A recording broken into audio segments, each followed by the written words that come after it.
I'm gonna just do the thing. Oh, I'm stoked. This is cool. This is a podcast with like mics and... It's a podcast with mics.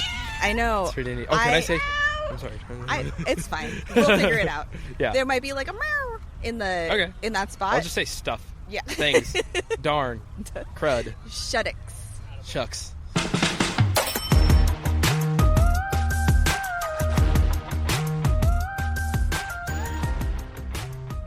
Welcome to Part 2, Episode 8 of the Snarkle Talks podcast. I am not Kelly.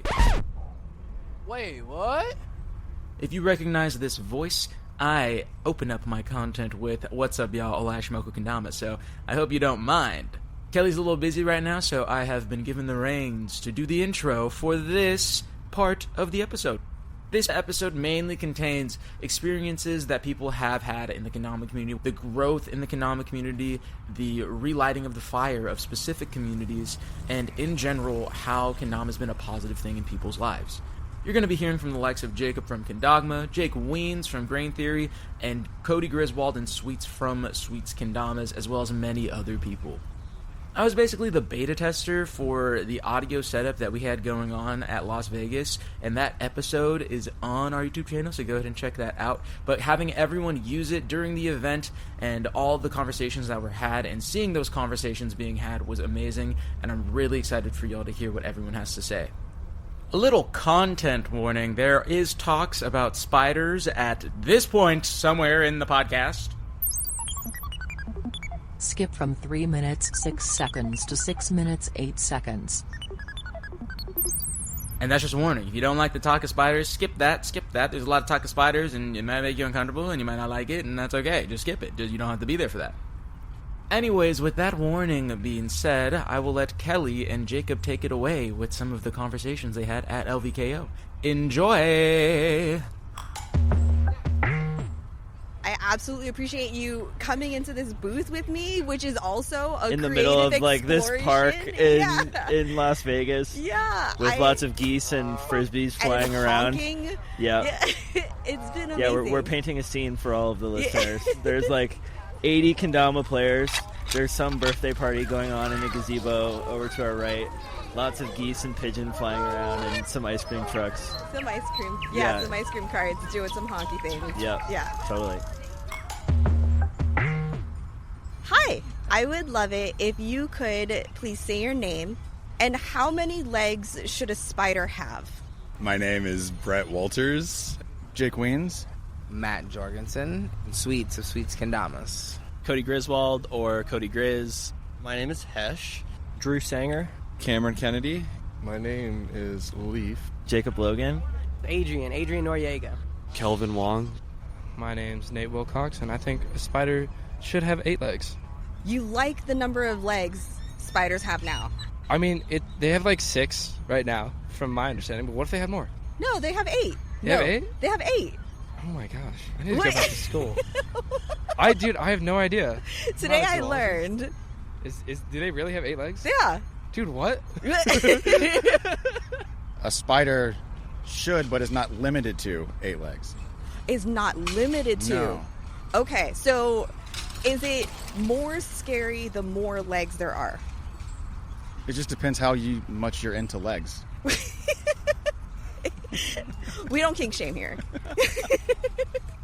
Spiders have 4 too many legs. I think they should have to have 4, like all the rest of the animals, you know? That's where I was thinking, because I was like, 4 seems acceptable. Like 2, like on some animals, 2 is weird. Yeah.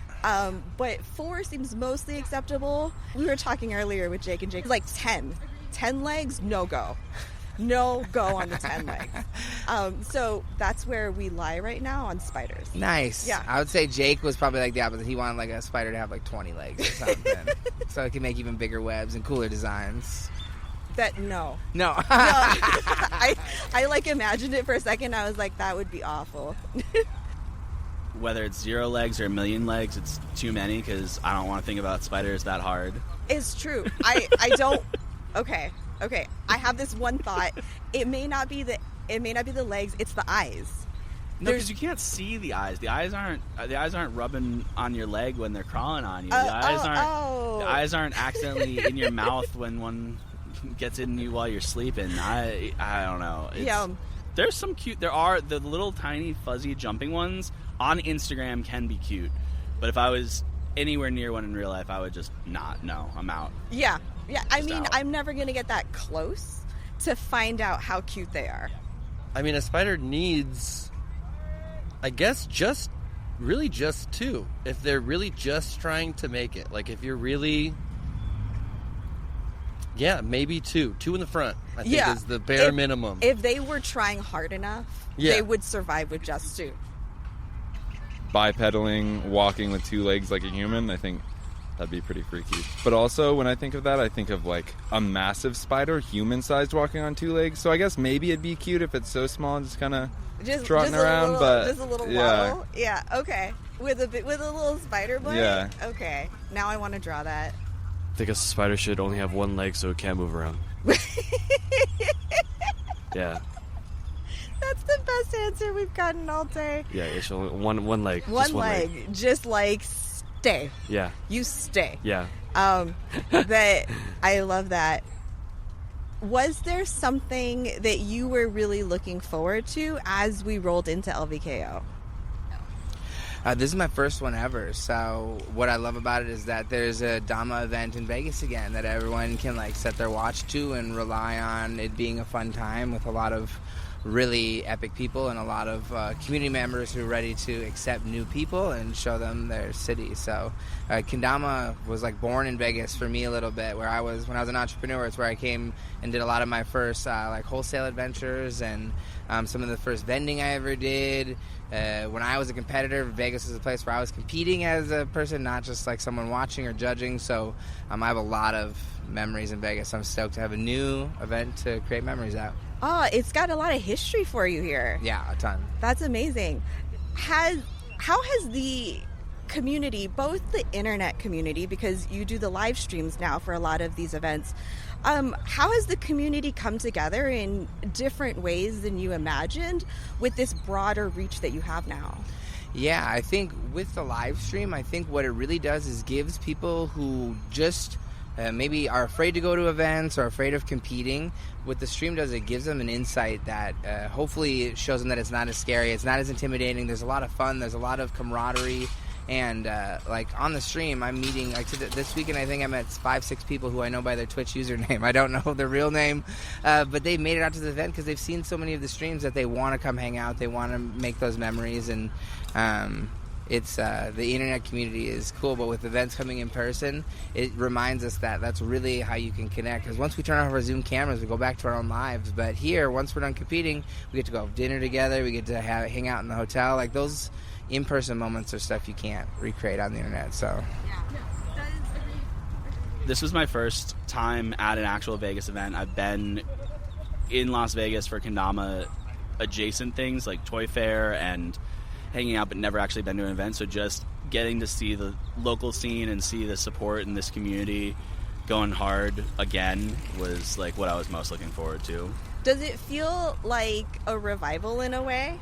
Yeah, I mean, at least from the outside looking in, to some extent, like it is, like Vegas was such an epicenter of freestyle specifically, but also just like the OG Kendama crew. Like Ken Castle is one of the first like crews, and then you also have the Kendersons gang, and you have so much. There's a lot of Kendama lingo, a lot of Kendama vibes that come from here.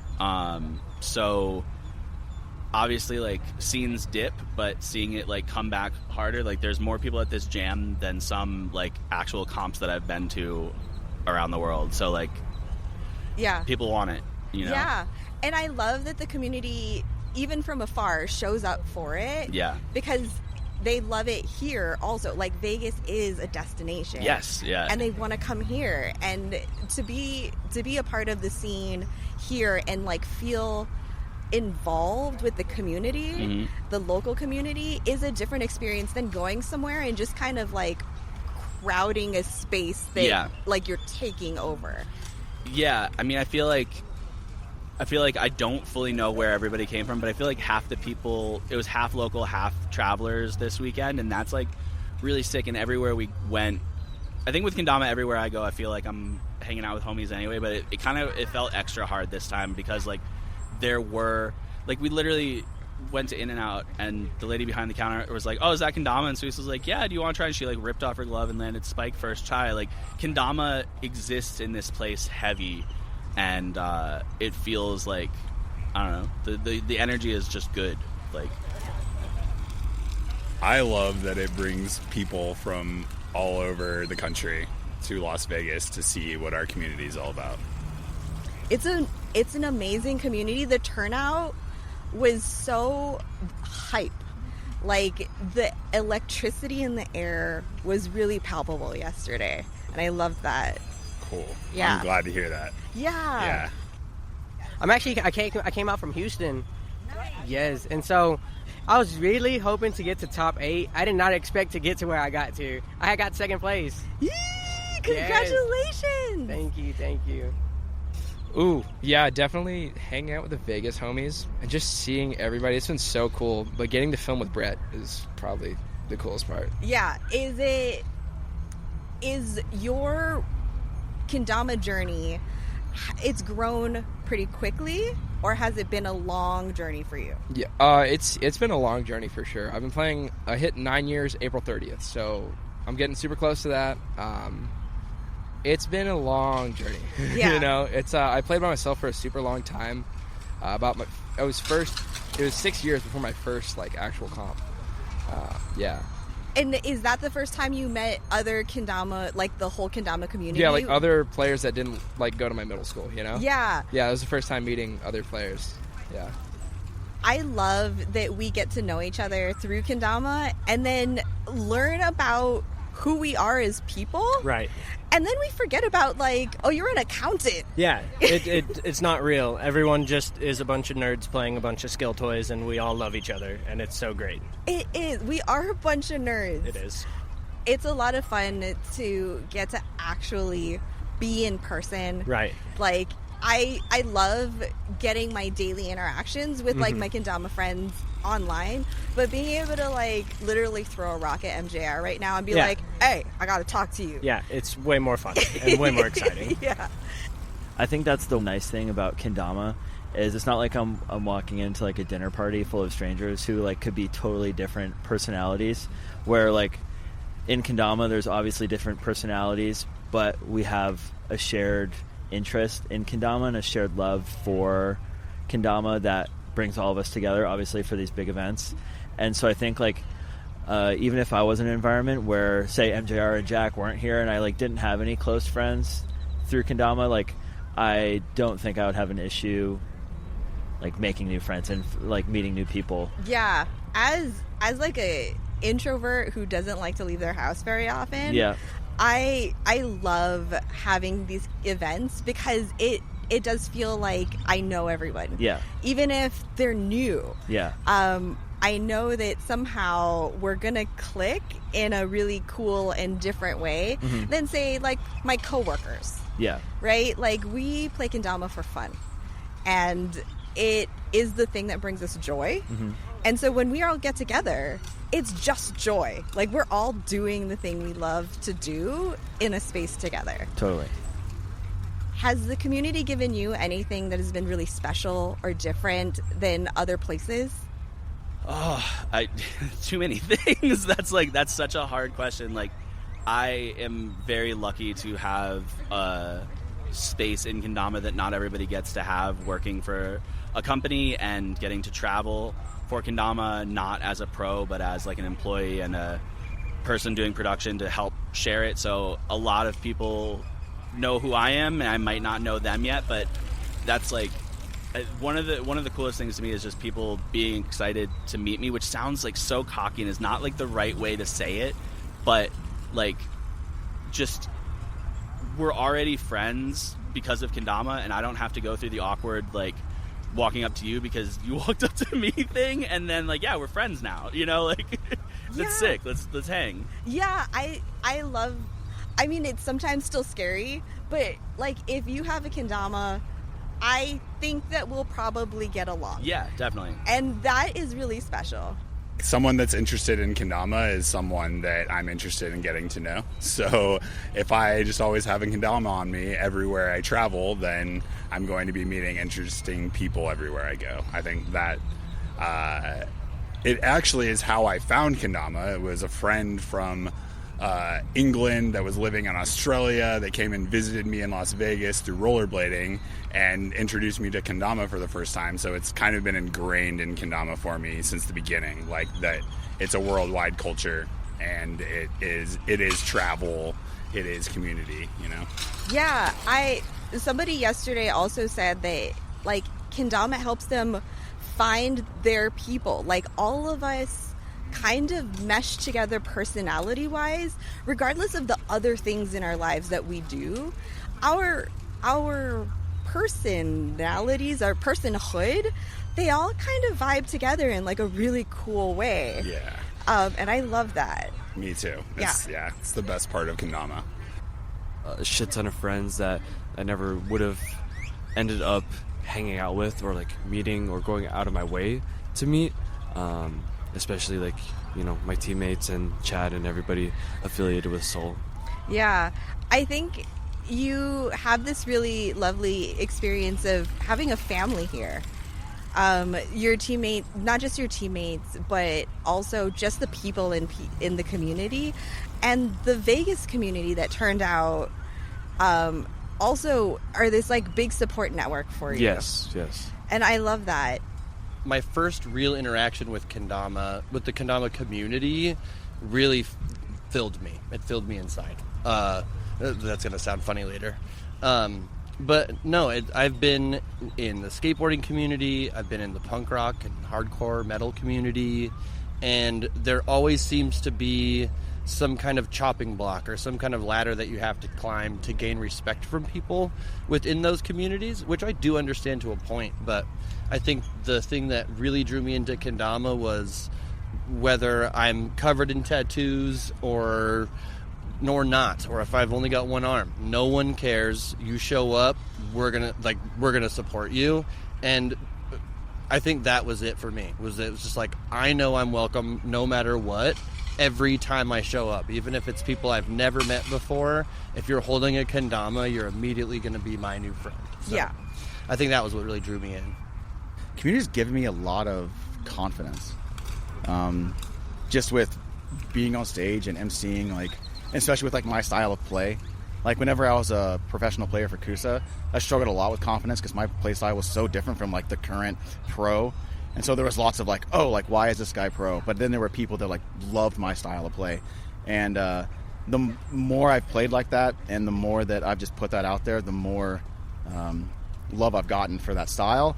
And all of that really gave me a lot of confidence. And then with being on stage and holding a microphone and growing up with a really, really, really hard stutter and now being on the microphone and emceeing events and like having the confidence to speak without the stutter is really huge. So Kendama as a thing has given me lots of confidence just to go out and do stuff and fully send it.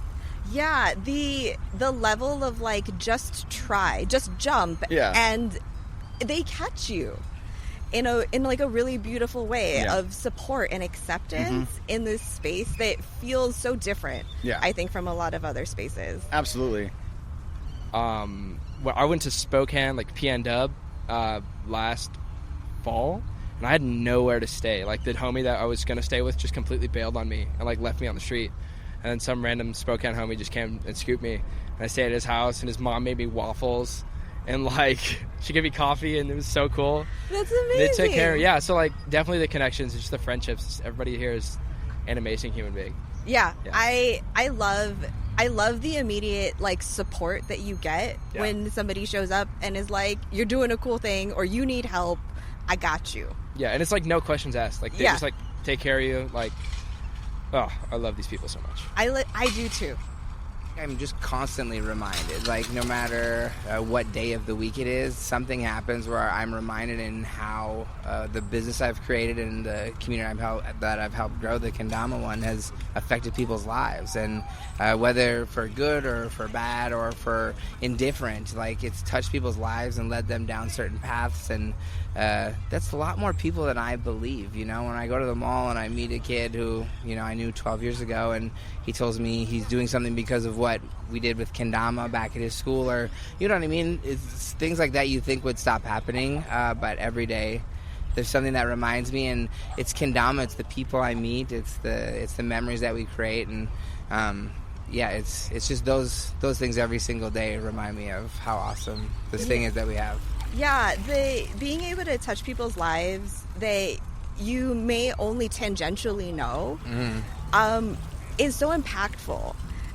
Because you realize then, like, I do matter. Like, the things I do matter. Yeah. And that sort of validation, I think, is so enriching.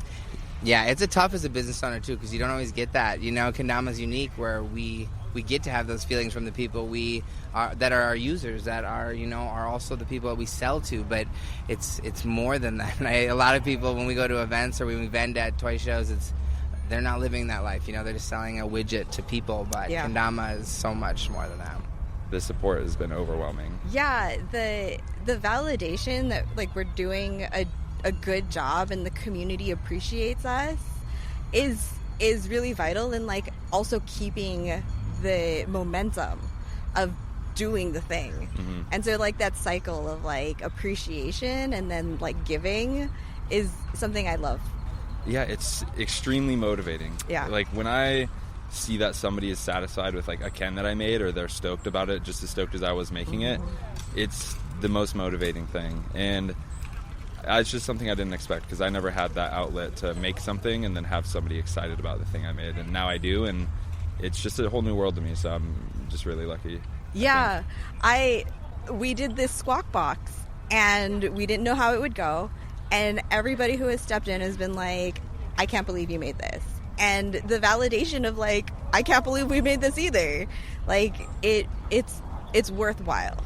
It's absolutely worthwhile. Well, it's unique, it's cool, and it puts, like, not only a face to the name, but now you get audio, you get to hear the person talk, you get to ask them some questions about the community, like what brings them to Kendama or whatnot, and yeah, so I think it's an incredible idea. It's something outside the box, even though we're in a box right now, but it's an outside the box idea, and I think Snarkle is excelling with that in general. I am both flabbergasted and excited and terrified all at the same time. Valid. I think one of the things that also is really exciting or important to me is, like, people say yes. Yeah. They trust you. They want to do the thing with you. Yeah. So thank you so much for being in this box with me. Absolutely. This is cool. Thank you for having me. It's so cozy in here. It is. There's, like, a little breeze that, like, comes through. Nice. Dude, it was amazing to meet you. Amazing to be here. Yeah. I loved it. This is wonderful. Yeah. And we're going to try to keep it going. So we'll see you at the next one, maybe. And that is the end of this season's Snarkle Talks. It's been a long season, 8 episodes, really great conversations have been had, and I'm so happy with how all of them came out. Even though I'm not directly involved with every single episode, seeing it from the outside looking in, listening to a bunch of them, and hearing everyone's experiences to Kendama to non-Kendama has been really awesome. Big shout-outs again to everyone who was a part of the Las Vegas Squawk Box experience. It's been quite awesome to hear that, and I'm really excited that it got shared with all of you, and I hope you all enjoyed as well.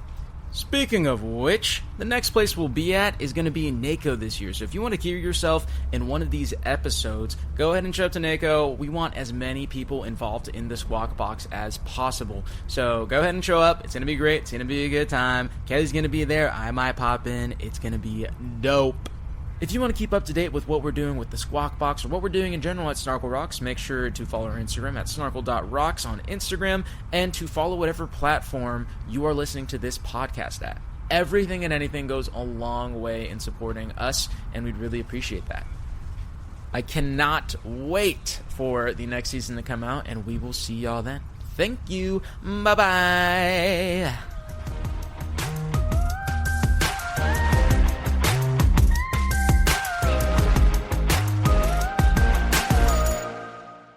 Hey y'all, it's the voice at the end of the podcast. As per usual, this episode was brought to you by Kelly Kawahara Niimi, Seth Niimi, and Ray Maxwell Ross. But I wanted to jump in with an extra special thank you for Elijah Molina, who stepped in when we were in a pinch to be the emergency co-host. He did a great job, and we're happy to have him with us. Thank you so much. And you didn't think we'd leave you without one last animal fact, did you? Of course not. Did you know that some horned lizards can shoot blood straight from their eyes as a defense mechanism? That's so metal.